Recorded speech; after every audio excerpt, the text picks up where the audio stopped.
Welcome into another edition of Prime Sports World, and happy Friday from everyone here at Prime Sports World as you get ready to kick off your weekend. I'm David Huppin. Right there is my co-host, Mr. TJ Hopkins. And on today's episode of the Prime, we're going to talk about the NFL's running back problem. Please like, share, and subscribe to the podcast. TJ, the NFL for sure has a running back problem. We're going to get into it. Deep dive into it. Just real quick, just a brief overview before we get into some nitty gritty. Mm-hmm. It's the crazy way they've found a way to devalue the position as a whole. Like instead of paying the guys, it's just like, oh, I'll just draft a guy that's. And we'll talk about that here in a minute. So let's get into some quick numbers real quick. Numbers. Based on the numbers, average salary by position. You take a look there at the numbers there. Quarterback, $31 million. Wide receiver, $19 million. Wide receiver, $2 million. Left tackle, $16 million. Right tackle, $6 million. Edge, $14 million. The edge 2, which is your edge on the other side, over the side on the right tackle, $10 million. Defensive tackle, $14 million. Your second defensive tackle, $7 million. Cornerback 1, $13 million. Cornerback 2, $5 million. Your nickel corner, $4 million. Inside linebacker, $30 million. Inside linebacker 2, $3 million. Free safety, $9 million. Strong safety, $4 million. Tight end, $8 million. Right guard, $7 million. Center, $7 million. And then left guard, $4 million. And then the running back sits there at $4 million or $7 million, with the only running backs under long-term money at this moment. Those are all numbers actually from last year. Chris McCaffrey, Alvin Kamara, Derrick Henry, Nick Chubb, who just restructured some of his deal, Joe Mixon, who just restructured some of the deals, and Aaron Jones of the Green Bay Packers. That's crazy. Let's talk about highest paid player by position. This is the highest paid player at their position. Quarterback making $52.2 million, running back $17.2, wide receiver $26.7 million, tight end $17 million, offensive lineman $23.5 million. They grouped all of these offensive linemen together. This is coming from ESPN.com.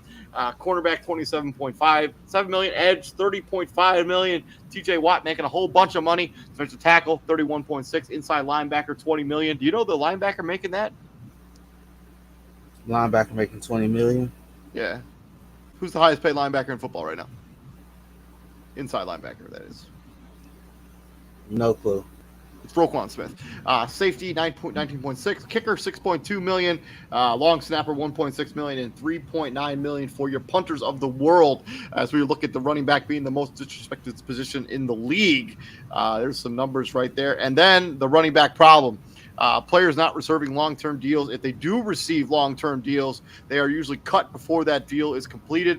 There are obvious exceptions to both the last 2 points that I was talking about. So let's talk about a little bit about these numbers. Anything jump out at you as I was rattling off any of these numbers as you look at these numbers on the screen right now? Yeah, the fact that the running back is getting paid the same as your second defensive tackle, your starting center, and your starting right guard is like it's terrible. I mean, this is the issue I have with football. Right? You say it's the ultimate team sport, right? It's the ultimate team sport. Now, I alluded to this a little bit yesterday. It's the ultimate team sport. but yet only one position is heralded above and beyond the rest of them. But it's the ultimate team sport, right? Like it's if the team loses, this one position gets all the credit. I mean, it gets all the blame. But if the team wins, this one position gets all the credit. Like I've seen games where the page like just to emphasis like that Patriots Colts game, right? The one that the game that started the Flake Gate, right? Yep. The Patriots as a team ran for damn near 300 yards. Like they ran the air out of the ball, literally. Outside of the Flake Gate, they're talking about Tom Brady doing this. Dude did this, he did that, and it's like, dude, the running game scored 28 points that game. They scored 4 touchdowns on the ground. But they're talking about how great Tom Brady was that game. Like that's the problem I have. And now you got and now we're at this point where it's you got the key guys, the key running backs in the game. Derrick Henry went as far as to say get rid of the position if you feel that little about it. I've made this argument on a podcast recently that I think the players that are able to make the transition to wide receiver, because not every running back is going to make that. Like young running backs, I'm not talking about the running backs in the league today. I'm talking about players that are like young running backs are thinking about are good enough to play in the National Football League. A lot of them, if they're able to have the skill set, they are going to play wide receiver. They will not play wide receiver, or they will not play running back. They're obviously not. But they Everyone's going to be shouldn't able have to to make do that that. shift. I'm just telling you, this is exactly what's going to happen. You're going to see running backs who would have young college players or young high school players who could have played running back and probably should have played running back will play wide receiver if they have that skill set in order to. Because of the longevity of the career, when a wide receiver between wide receiver and running back is like night and day. Like it's really not even close to being a debate. The position, like not everyone's going to be able to make that transition. Like Derrick Henry's probably not playing wide receiver. Like he's a running back. But there are guys that like are fringe running back, wide receiver. They can play both positions, and the money, long-term money, is in the wide receiver position because the way the NFL is played, like the wear and tear on the running back, NFL teams just don't see it worthwhile to continue to pay running backs as they get banged up a lot. And what they'd rather do is, especially if you play well at the running back position, you probably get franchise tagged. And then during that franchise tag, they will probably draft another running back to be your replacement, and that guy will go through the same system. He'll play there's some exceptions, obviously, the Chris McCaffreys of the world, Derrick Henrys of the world. The NFL has decided that they're just not going to pay running backs. It's the value at other positions is higher than it is a running back. And that's a terrible logic. Maybe, but I mean, if you're there's obviously outliers here. Jonathan Taylor's still waiting for his new contract. He's sort of holding out. Saquon Barkley was holding out until he eventually caved, I guess is what the word I want to kind of say here, with some with some incentive late deal. Josh Jacobs probably won't play this season. He's trying to play. They're trying to have him play in the franchise tag. It's not ideal, but unfortunately, this is kind of the nature of the NFL now. What's best they just want to do what's best for their franchise, and paying a running back who wear and tear on their body as they play this sport doesn't always make a lot of sense. Why does it sound like you're justifying how they're doing the running backs though? I'm playing on both sides. I could see why. I can see on the other. I could see on the franchise side why they would want to pay running backs. I can see it, but the problem is that running backs account for a big part of the NFL. I mean, without running backs, what are you going to do without running backs? Like you're just going to run your quarterback forever, like beat them into the ground. And that's kind of Derrick Henry's point. Like if you feel the need to if you put us through all that wear and tear just to be like, all right, we're done with you. We're just going to get somebody else. Then why have the position? Why have the position to begin with? Like that's the part that makes no sense. And Saquon Barkley he joined that all running back, Zoom call or whatever the hell it was. He was talking all that ish about the Giants and saying all this other stuff just to be like, oh, I had an epiphany, and the epiphany led him to sign a 1-year deal worth $11 million. Wow, bruh. What an epiphany. Like, no, like, start, in order for these guys to start taking seriously, that some of them gonna have to, like, back that talk up. Like, hey, hold out. I understand that you got kids and you got stuff to pay and all that other stuff. That's why that's why you be smart with your money. But I think it's crazy that like this is the position that even has to have this conversation. Like if you're a valuable running back in the NFL, like you deserve to get what you deserve. Like if you're a Saquon Barkley of the world, where you're the whole focal point of an offense. Like if I'm Saquon Barkley, I'm legit proving the point. Like you decided to pay Daniel Jones over paying me. And you think Daniel Jones is the engine that make this thing go? All right, let's see how Daniel Jones do without me. Let's see how the team does without me. You pay again, 15 touchdown passes got Daniel Jones $40 million, right? 15 touchdown passes got yeah. Let's see what the Giants do without Saquon Barkley toting the ball 20 times a game. Let's just see what happens. Like that's what they should. And I'm happy that Josh Jacobs is sticking to his guns. Like, hey, no, I'm worth more than what this tag is.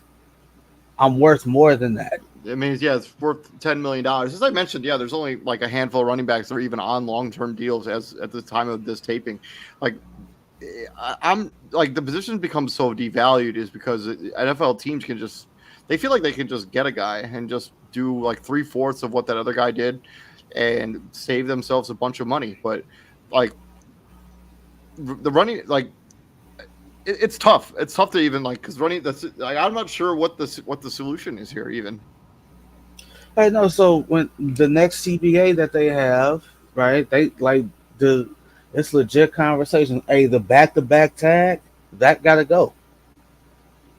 Because like you just said, like you could tag a running back or you could tag a player 1 year.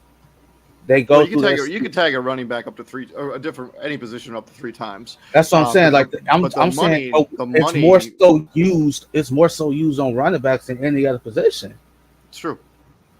All right. So you go into those negotiations. Like, hey, back-to-back tags. We got it like that. That's going. You can only tag me one time. Either tag me once, and after that initial tag, either pay me or let me go to some place that will. Right? Like the fact that they allowed the back-to-back tag after the Le'Veon Bell fiasco is ridiculous. Like you was not finna tag me and then give me 500 carries or 500 touches, tag me again, do it again, and then be like, all right, well, you're beat up, you're battered, we can't do nothing for you. I mean, this is the other thing. So, like, free agent running backs right now, as we're talking about it, this right now, Kareem Hunt, right, didn't get re-signed by the Cleveland Browns, hasn't been re-signed. Ezekiel Elliott, Leonard Fournette, and Dalvin Cook. Dalvin Cook is sort of an outlier in this conversation because of the legal stuff he's dealing with right now. But they're all 3 of those guys are 27, 28 years old, right? You know who else is 27, 28 years old?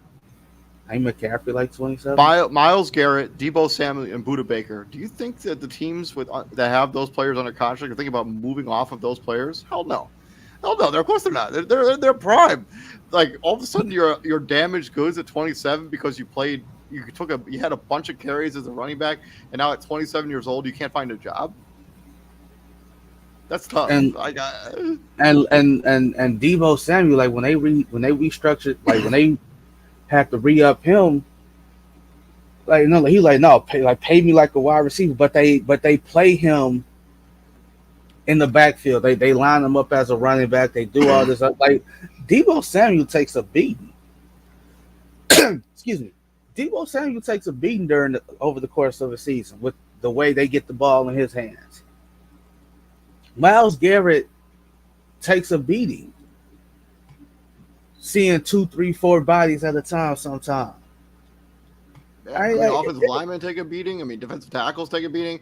I mean, anybody that plays on the offensive line, even wide receivers, depending. Like, but yeah, the reason the position has gotten so devalued is because the NFL teams have decided that they can just draft a guy who could do 3/4 of what you can do and not have to pay you as much. And that's ultimately how I mean, it's the same conversation at the center in the NBA. We have that same conversation. I mean, there are those handful of centers that are so elite you basically have to pay them. But like every other team has decided, hey, if we can like get a center who's just going to rim roll and like we can pay him nickels to dimes and like and not have to worry and not have to pay a center. That's exactly what's happening in the NBA. Only this is the running back position. It's exactly the same conversation. Because you could just get somebody fresh and you could just beat him into the ground and not have to worry about paying him. I'm not sure what can be done to fix this problem. I mean, the only thing I can really even think of is that if running backs take an absolute stand and they all kind of unite together and they're like, hey, none of us are going to play if this conversation doesn't go somewhere productive at the running back. And the fact they're like, oh, we'll just get somebody cheaper, and it's like, yeah, cheaper don't mean better. Like why would you subject yourself to somebody like, oh, they can do 3/4 of what you like? That's not the point. So like you'd rather settle for less than pay for the guy that you know is a proven commodity.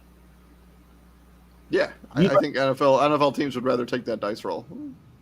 I mean, we're not just seeing this when it talks about paying running backs. We're talking about even drafting them in the first place. Like I know we had a couple running backs or one running back had taken in this year's draft, but like how many years have we gone where there's just like no running backs being taken in the first round? 2 in this year's draft, but I think we went a couple seasons in a row with no running back, and I've been a long advocate that I wouldn't take a running back in the first round if I was an NFL GM. I think it's a bigger problem that then it's just going to be like, oh hey, like. There's not a magic wand to fix this problem. Like NFL teams are going to do what NFL teams want to do, unfortunately. No, it's like you said it. Like they got to take a stand. Like they got to come together as a collective. But we already know they're not going to do that because like one, I mean, we're talking about families. We're talking about paying your bills. I mean, we're not. I just don't think that's going to happen. They're not gonna do it, but at the same time, why? Like, if you're not gonna do anything to fix the problem on your end, then stop complaining about it. Stop complaining about how you're getting unjustly done, and you're not like we should be like. If you're not gonna, as a collective, if you're not gonna come together and tell these teams like, hey, either treat us, value us correctly. Value us correct, or we ain't gonna play. They're not gonna do it. Like they're not gonna do it. Like they gonna do exactly what Saquon Barkley did. They gonna talk the talk. They gonna talk. They're gonna go to whoever gonna listen. Then all of a sudden, at the midnight hour, they're gonna have a quote unquote epiphany and sign some BS deal. Because I think we're also. I mean, like we're talking about people like having to make money to stay alive, right? Like I mean, like. You can't not everybody can afford to take a stand and be like, oh, I'm not planning to play this season. Like depending on how you've managed your money and how you've used your money. I mean, sometimes you literally can't. Like if somebody's going to offer you a contract, you kind of have to take it. I'm not saying that's necessarily the case here with Saquon Barkley. I don't know his financial situation. I'm not going to pretend to know. But like. I mean, it's easy to say like, hey, you should all just take a stand, right? We all like, hey, if all running backs want fair treatment, you all got to take a stand. It's easy to say that and like put that into conversation, but it's much more difficult to actually have players do that. It is like it's all trash to me. Like it really is. Like. It's two things I wouldn't want to be in today's football. Where I wouldn't want to be a defender because of the rules that's made to make offenses just that much better, and I couldn't be a running back because we're literally talking about why it sucks to be a running back right now, and it's.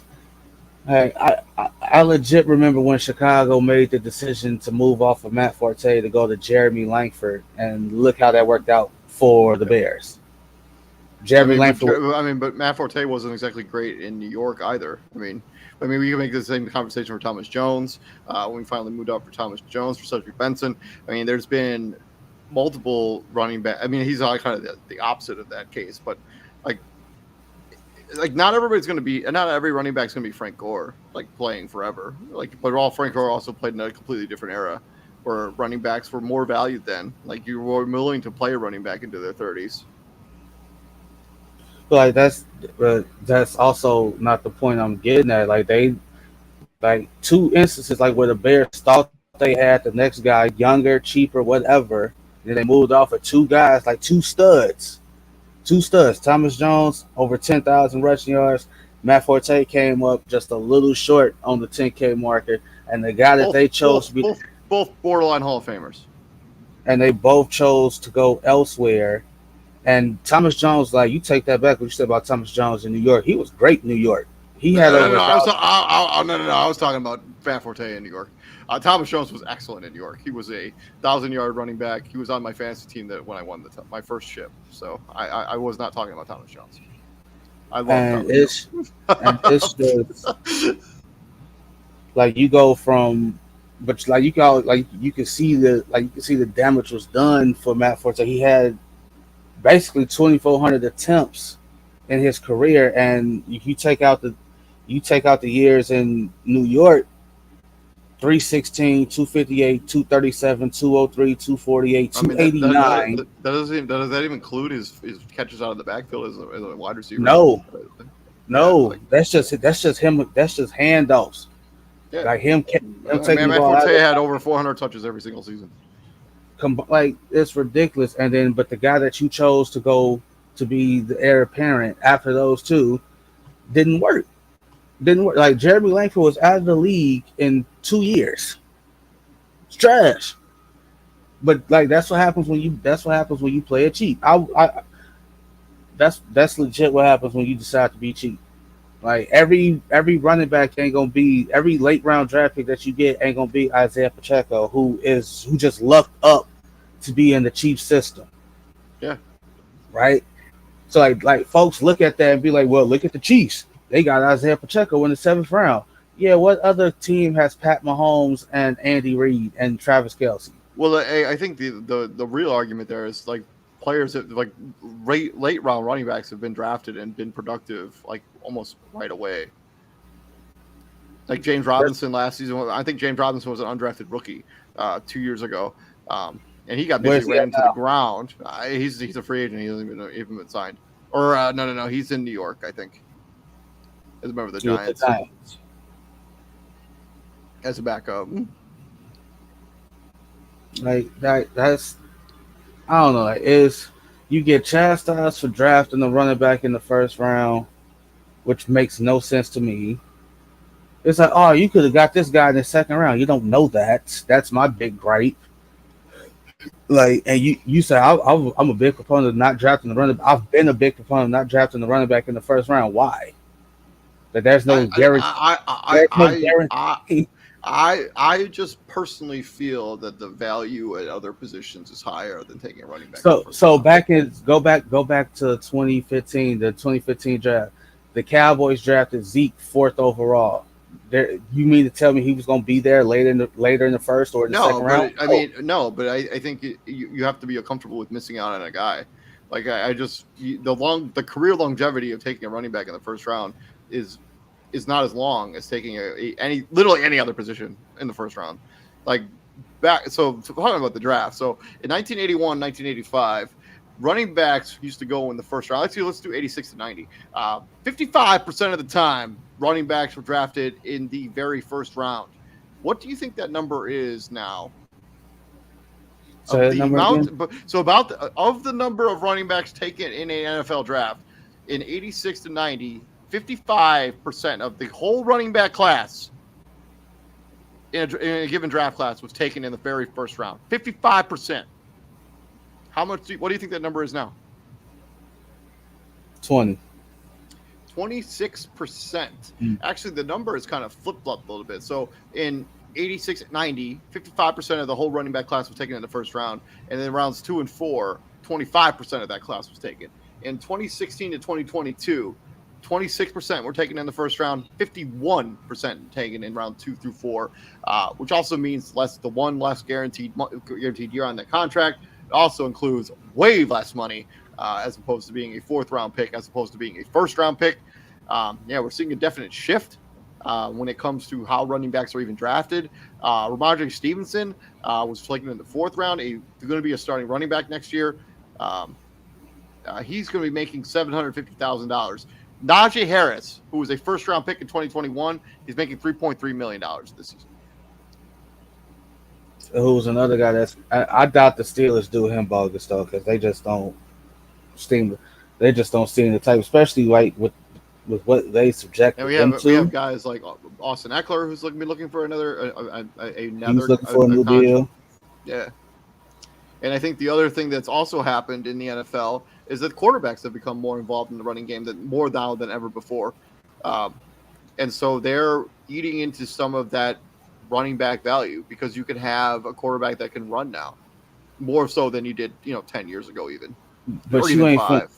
but like you said earlier, you ain't just finna run your quarterback into the ground like that. So like I wish they would use that logic with the running back. So it's like, well, we wouldn't run our QB into the ground like this. Why should Zeke be considered damaged goods after the Cowboys basically at their doing ran him into the ground and continued to run him into the ground when the offensive line wasn't as good as it was when he first got to And then, Dallas. I mean, they literally made him the like that center, that last play he ever played. Like it's off. It's tough. Like that, Another thing, like that's the another thing. lasting image for It's true. people in their mind when it Ezekiel. comes to Zeke Elliott. And it's like, Another thing that's sort of happened that leading to the erosion of the value of the running back. So the lead back model of the running back position has kind of shifted away. Like there aren't that many running backs in the NFL are like explicitly the guy. Like Derrick Henry, Nick Chubb. I'm not sure I can name another that's explicitly the guy. Like almost every other running back in the NFL is in some sort of timeshare, which erodes their own value when it comes to contracts. Saquon Barkley, I guess, another one. Josh Jacobs as well. I can't even remember who their backups are, but McCaffrey, like no, they pay McCaffrey to be the guy. Like I guarantee you they don't want. But I I mean, guarantee they don't want to do. but the team that traded him away doesn't even have that contract anymore. He was traded away to San Francisco. And they paid him. Yeah, they did. And they paid him. Like that's they like Yeah. Carolina did what any terrible team should do with good players. Like, hey, we ain't going nowhere. We are not going to continue to subject you to being what you are here. Go play. Go some like we're finding you somewhere where you can win and truly be great. Right, like that. Like that's what it is. Like speaking of what you call it, receivers, running backs changing their position. You look at a dude like Cordero Patterson. He did the opposite. Yeah. He went from receiver to running back. Ty Montgomery did the same thing. Went from receiver to running back. But I think that was more about the fact that in order to extend because he wasn't going to be a full-time wide receiver. Like in order for him to extend even whatever was left of his playing career, like they needed to make a change. Like they couldn't handle it. They couldn't make it as a wide receiver full time. Let's talk about. I don't think that's true. But go ahead. Let's talk about like can anything be done to fix the problem? As we kind of talked about a little bit, I don't think anything can really be done until running backs are willing to all of them collectively are willing to take a stand. I just don't think that's going to be the case. I'm not sure what can be done to fix this. No, I said what I basically said it like they gotta come together as a whole, like running backs as a collective, not just the heavy hitters, like not just the head honchos, not just Derrick Henry, Eckler, and like the guys from the Zoom call, like no, like running backs as a whole, from the first round draft picks to the undrafted guys, they gotta come together and be like, if you feel this way about us, if you think that our value is that little to the point where you can pay the average median pay for NFL running backs is $7 million, the same as centers, the same as whatever. Like we only make right we only make like we only make what 2 million more than DB2 and 1 million more than wide receiver 2. Like the asking price that running backs like what they're asking for isn't egregious. No, I Like mean they just want to be compensated fairly. I mean we're talking. fairly. I mean we're talking like $14 million over 4 seasons. Like that's not even That's egregious. it. Like, but I think also the salary cap, the CBA is kind of limited what NFL team because of how much quarterbacks are getting paid now. Like NFL teams have decided like we're going to pay our quarterback. We're just going to figure everything else later. And And that also 52 mil that you show for the quarterback, because that's getting ready to change again. yeah, I mean Joe Burrow, whatever Joe Burrow signs, whatever he signs, it's going to go higher as well. I also think the other problem with running backs is like they haven't. They're not. It's no longer the fact that like you have a star running back and he's like the center corner piece of a team, right? Like that kind of model of roster construction has kind of gone out the window. Like take Chris McCaffrey, right? He's probably arguably the best running back in football, right? During his tenure in Carolina, that team wasn't remotely good. He had zero success during his tenure in Carolina, while he was arguably the best running back in football. But you put him in San Francisco in a good offense with the border, all of a sudden he becomes an unstoppable force based Like on the fact that the offense that he went to. it's also like stability, bro. Like it's no turnover at the coaching spot. Like I can't tell Yeah, you how yeah. many coaches he went through in Carolina, but he goes to San Francisco where Shanahan has been the consistent guy. Like you know what to expect out of a Kyle Shanahan ran team. And yeah, to your point, like now it's like, oh, he's like quote unquote rejuvenated a bit, right? And then that's kind of why I'm anxious to see what happens in Detroit this year. Like you drafted Jameer Gibbs, but you also went out and signed a David Montgomery. So interested in seeing like how that dynamic goes and how that plays out. But like I said, like they got to come together as a collective because you got guys like a Jameer Gibbs, like a Bijan Robinson, like a Roshan Johnson here in Chicago. Like 40 years from now, y'all gonna be in the same boat. Yep. And I don't expect those guys to change their position just to stay in the NFL. I don't see that happening. I never said that like players that are like playing running back now or like got drafted as a running back. I'm talking about kids that are young. Like, I'm talking about kids that are like in middle school and high school. Like I think that like you will see way more wide receivers prospects and just running wide receivers at the college and high school level than ever before. And I think you will see less and less running backs as it continues to as time continues to go on. We'll talk about the conversation. Where does the conversation eventually go? I don't know. I think that teams are going to continue to build the way that they want to build. I just I think they're going to continue to do what they're doing. Another example, 2018, Todd Gurley became the highest paid running back in football. He was supposed to be under contract until 2023. Do you know how long he was under their contract for that on that contract for the Rams in 2018? You know how many seasons he played under that 4-year, $57 million, with 45 of that $1 million guaranteed. Made him the highest paid running back in the NFL at that point. What How many one? years? 1 year. And he only played one more season with the Falcons in 2020. And that's also the issue I have with other like people on the outside looking in. They like, oh, running backs aren't getting paid. Well, blame Todd Gurley, blame Ezekiel Elliott. I'm like, what does that like blame? I mean, how do you pointing finger at a guy who got paid for what they were worth? Like that's Like ridiculous. you right, like you're blaming the running back for hey, what they supposed to say? Like, hey man, I'm this age. By the time I sign this contract, I'm gonna be this age. I'm gonna have this amount of carries on me. So guess what? I'm gonna help y'all out and not sign that deal. Like, no, you idiots. They gonna sign that contract every time. Like, y'all, like that's what makes no sense to me. It's like, oh, blame this guy, blame that guy, blame this team for doing that. Like, no, like I'm not blaming the Cowboys for taking care of Zeke Elliott when they did. I'm not doing that. I am blaming the Cowboys for not ensuring that Zeke Elliott continued to give them that same level of production as he got older. I Because mean, when that I mean, offensive line, Father Time is undefeated, and the offensive line there got eroded. I mean, it's not really all like you're not comparing apples to oranges there. like when that offensive line started to decline and get down, like when Doug Free decided to retire, and what's I can't think of his name, the left tackle they got,